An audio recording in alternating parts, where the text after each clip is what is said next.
What's going on, ladies and gentlemen, saints and ain'ts, and welcome to another episode of Beyond the Shoe. I am your host, Dominique Smith, and today I have one of Ohio's finest rising prospects in the 2023 class from Columbus, Ohio, Ghana High School. If I got that wrong, forgive me. I don't want people coming after me for that. My bad. I didn't mean to diss your school. But I disrespected the name, but the star football player is on the show. Mr. Jayden Yates. What's going on, brother? Thank you for coming on. Good, Mr. Smith. I'm happy to be here. Man, like I said, you are a baller, got a chance to watch your film, and you have a eye and a nose for the football, and we'll get to that in a second. But I wanted to start off with a question. And I'm eventually going to have to mix up these questions a little bit, but I ask all the football recruits this question. If there was a superhero, whether it's an Avenger, Marvel, whatever the case might be, even, somebody off a regular television show that you would say describes your game on the football field, who would you pick? You gotta be a hero, or it could be like a villain. It could be a villain too. I'd say like Thanos, because like me personally, I really like Thanos character, but like kind of the intelligent aggression, I would say, is like we both know we're very aggressive, strong people, but we know how to use it, to put ourselves in the best position to make a play or to achieve our goals. I am very impressed. I have not heard anyone come on and say that, one, they like Thanos, and two, they use Thanos to describe their game. But listen, I'm not mad at it. Definitely, when you play, it looks like you have that sixth stone or fifth stone or whatever the case might be. So I can't knock it. But I want you to take me through your season. Obviously, it was a weird year with the pandemic and everything. A little bit unusual. But you were still productive out there playing middle linebacker. Talk me through the season that you had, how you feel it went, and just some of the highs and lows that you experienced throughout it. So, like you said, it was a very odd, weird season. You definitely have to one of those. You just got to take it for what it was. Playing 6 games, going into the playoffs. Everybody gets in. For me personally, it was kind of like it's a COVID year, but I also still wanted to perform at my highest level at all times. So, that's was just my goal day in and day out, whether it was game, practice, kind of take it for what it was. But at the same time, I still have to perform and make sure I'm focused. But I'd say as a team, it was definitely a struggle because you go back to even the beginning, like we didn't get preseason. We didn't get to really install things on offense, defense we wanted to. So, it definitely played a part. But I was also definitely proud in how, as a team, we kind of persevered and definitely, ending up 4-4 definitely is the best record. But coming off of the last season, obviously 3-7, and I think it was definitely a building block for what's to come this year. So. Definitely progress. It's hard to win a game of football. I don't care how good you are, because you're going to get the other team's best shot each and every night that you step on the field. How do you feel individually that you played? Individually, I definitely I had some ups and downs. It definitely take me back to the first game of the year against Reynoldsburg. As a team, we didn't play well, but I was personally very hard on myself for that game. I had probably the worst game I've honestly ever played as a football player. But throughout the season, throughout the times it went on, I definitely started to perform to where I wanted to myself to perform and where the bar I had set for everybody else expecting me to be. Weeks, I think it was 3 and 4. It was 3 and 4 or 4 and 5. I had a MCL sprain, so I was out for those 2 weeks. Came back week 6, I believe it was. I think I had around 11 tackles, so that was a pretty good bounce back game for me. I was happy to just really get back onto the field and play. That's about it. Describe your game. It's, just if you had to put your game into your own words, playing middle linebacker, kind of how do you like to play the game, at that position? Describe what Uh, makes you unique, you such a unique middle linebacker, for lack of a better term. I think I'm just the ball hog. That term is kind of used a lot, but I feel like I really embody it. Being able to diagnose plays. Kind of like I told you with the Thanos reference, the intelligent aggression. Being able to put myself in the best position to make a play. Whether it be from trying to get the sideline, make a tackle, whether it be in the box, whether it be trying to cover a running back or receiver. Just trying to make sure I'm always in the best position to make a play. And then when I do put myself in that position, just get it done. Yeah, most definitely. And, I would add toughness to that because, playing with a knee injury, was never easy, especially when you have to, as a linebacker, you have to quickly diagnose and, get from point A to point B, to absorb contact and obviously to finish the play. So, I definitely, you see that when you watch the film. Who is Jayden Yates off the field? What makes you unique? What are some qualities about you that people might not know? Jayden Yates off the field is definitely. Honestly, it's kind of actually similar to me on the field. Really, it's just I'm not a loud rah person. Off the field. Actually, that might be a difference because on the field, I talk a little bit, but off the field, I'm actually pretty quiet. I like to stay in my own lane, head down, focused a lot. But definitely when I get around friends, family, I open up a little bit. Might put a smile on my face every once in a while. So yeah. So you Thanos off the field too? something like that. Dang. I mean, I didn't think you were a villain off the field, but no, I definitely understand that. If I would say this, I was just thinking of this question, so bear with me as I try to phrase it. So if they were going to make a movie on you and your football journey, who is the actor that you would say, I need this person to play me, no one else? Yeah. Like your journey, just your entire journey to this point, including football, on and off the field. It'd have to be like Michael B. Jordan or something like that. Okay. I've seen like his Creed movies, and how like, getting it just working, consistent work. That's how he got achieved his goals in that movie. Yeah. There's nothing but the grind, and then off the field, there was still obstacles he had to overcome to get to that point. So I'd probably say Michael B. Jordan. What's your favorite movie and your favorite Michael B. Jordan movie? Favorite Michael B. Jordan movie is probably the latest Creed. I think that was like a 2 or 3. Yeah. So that's definitely it. My favorite movie, period. What's a tough one? I don't know. A movie that I really did like when I was younger though, and I still like a lot. You remember the Avatar movie? Oh yeah, The big blue people. yeah. Yeah, that's definitely up there. It's one of my favorites. So I'd say that off the top of my head for right now.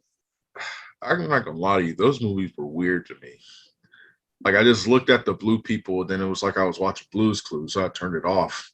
I think it was just like when I was watching it, like it was so like when it came out a while ago. Oh yeah. It was like the animation and all that was like so far ahead of like what movies were then. So I think that might be why.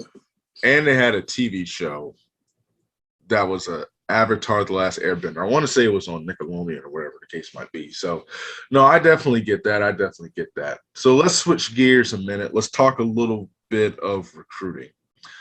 You've picked up 2 offers from Marshall and from Kentucky in the past month. How has this recruiting process been for you? It's definitely picked up a lot. in the past, a couple months.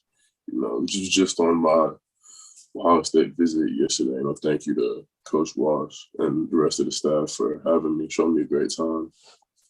It's picked up a lot, a lot more coaches, calling, texting, a lot more conversations being had.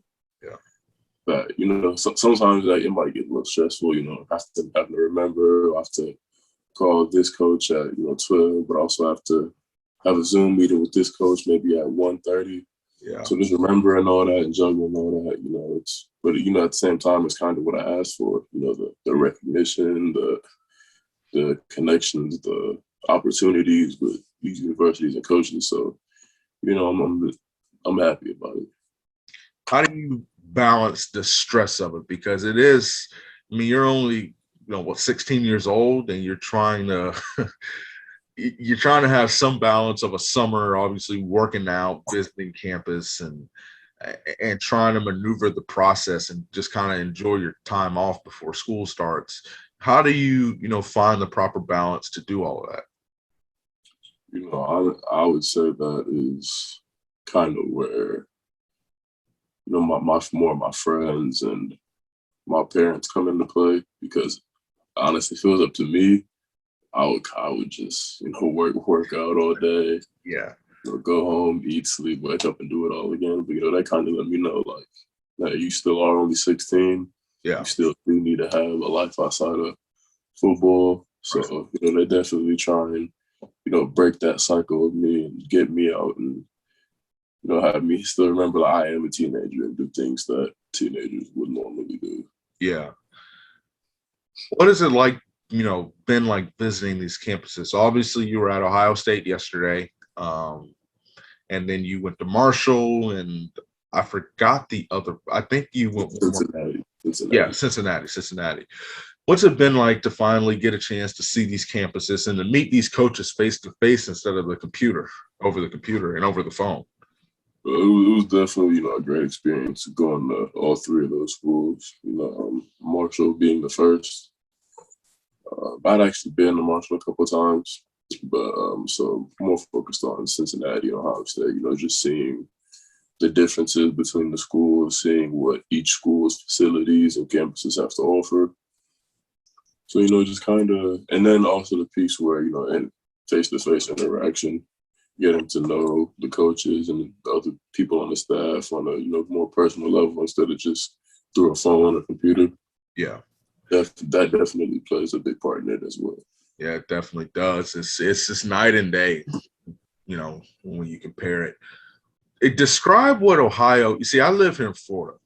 So the football down here, born and raised here, the football down here is on another level. Like, I can't explain it, just the speed, this insane athleticism.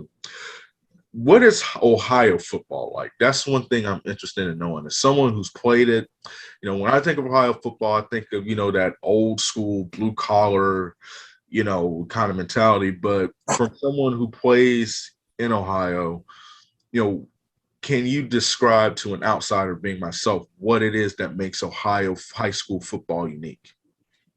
Ohio high school football is, first, like, it's very competitive.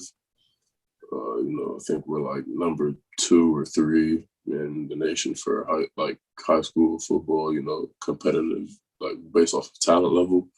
So, it's just a lot of athletes, a lot of guys you face, week in and week out throughout your schedule that can, do it all, big, fast, athletic.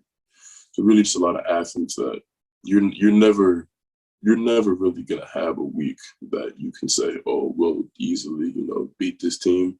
Because usually throughout your 10-week roster, there's usually 10 teams that can compete with everybody. So, as I would say, it's a lot of athletes on it.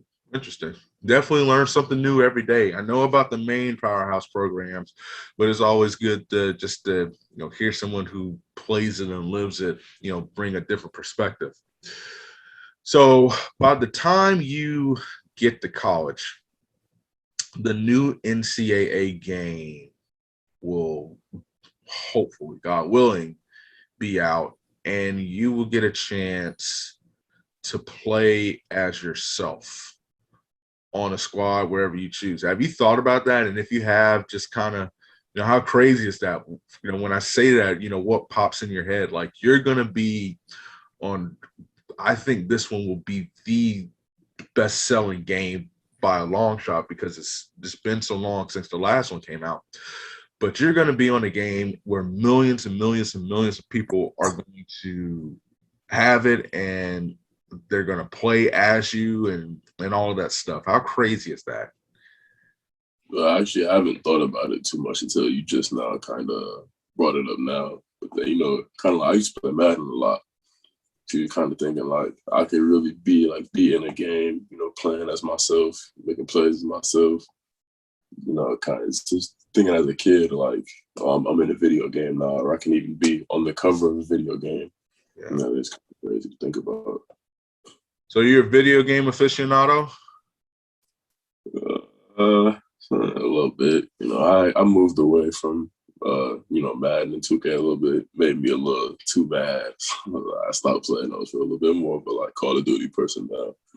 Okay. Well, when you played Madden and 2K, who were the teams that you played with? I use Seattle a lot, and I use the Ravens a lot in Madden. And then in 2K, I would always use the Thunder a lot. Is this what year of 2K? Like 15, 16. So like the Westbrook Thunder, yeah. Oh, okay. I'm thinking, modern Thunder. I was like, oh, they don't have anybody like that. No disrespect, to the Thunder and everything. Why Call of Duty? Everybody, you see, Call of Duty, I'm 27. I remember in high school, Call of Duty was like the thing. And then it kind of like phased out. What's so unique about that game? They got that little Warzone game mode. It's like you know about Fortnite. Oh, of course. Yeah, so it's like it's Fortnite, but you can't build. It's Call of Duty. You just shoot. So that's a lot of fun. I mean, my friends play that a lot. So that's probably why I'm into it so much. Okay. Listen, I can't knock it. I'm not. Fortnite was like that was a crazy phase. I never got into it, but people still swear by it and everything. So listen, I can't knock it till I tried it, but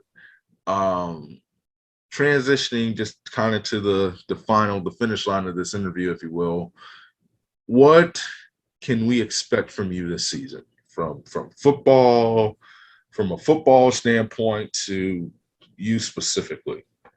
What is it that you're working towards? What are the goals that you set and the expectations individually and as a team that you guys have made for next year?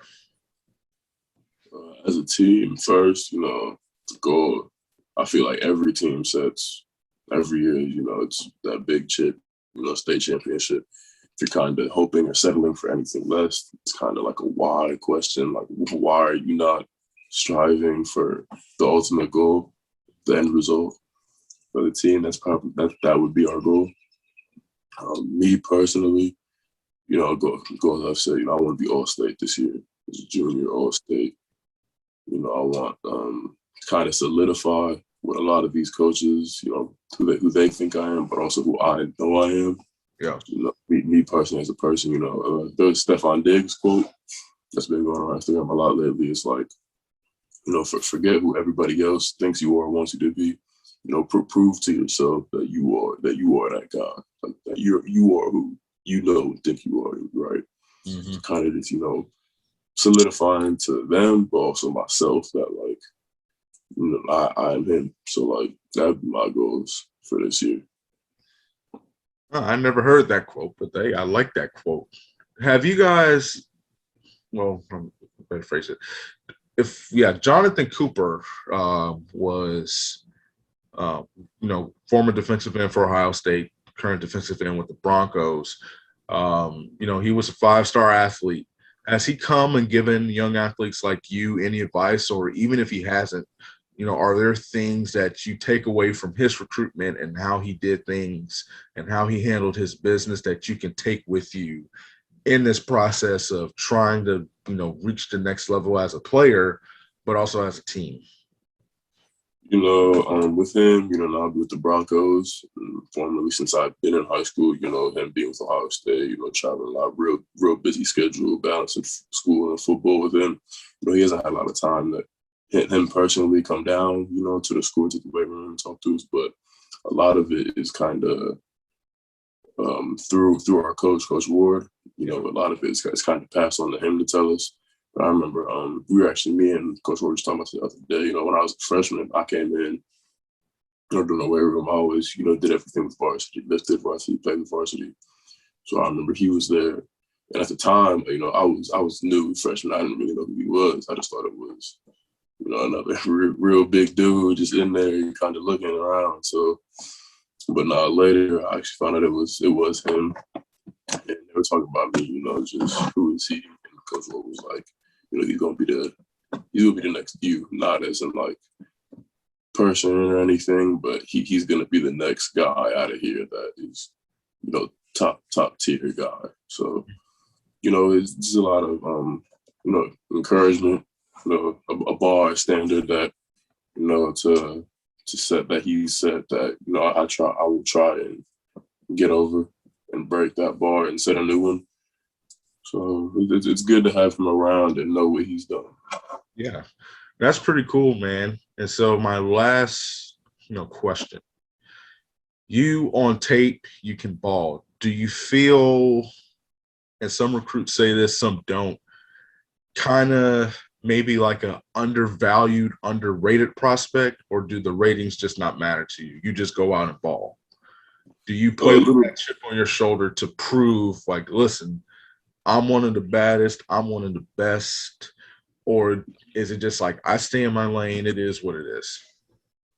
It's a little bit of both, because I realize that, ratings and stars and everything, they don't really mean everything. They don't really determine a whole lot other than kind of, other people's opinion on you. And, since I was young, I'm not saying that's very disrespectful, definitely. But it's just, ever since I was, brought up, it's always, you like my mom's always told me, like, you don't worry about what people think. You know who you are. You know what you bring to the table and your values. But, it's definitely, who doesn't want, the kind of that recognition, like that kind of, well, he's one of the top 200, one of the top 100, and one of the top 50 guys in the nation. When you feel like you are, how I feel like I am.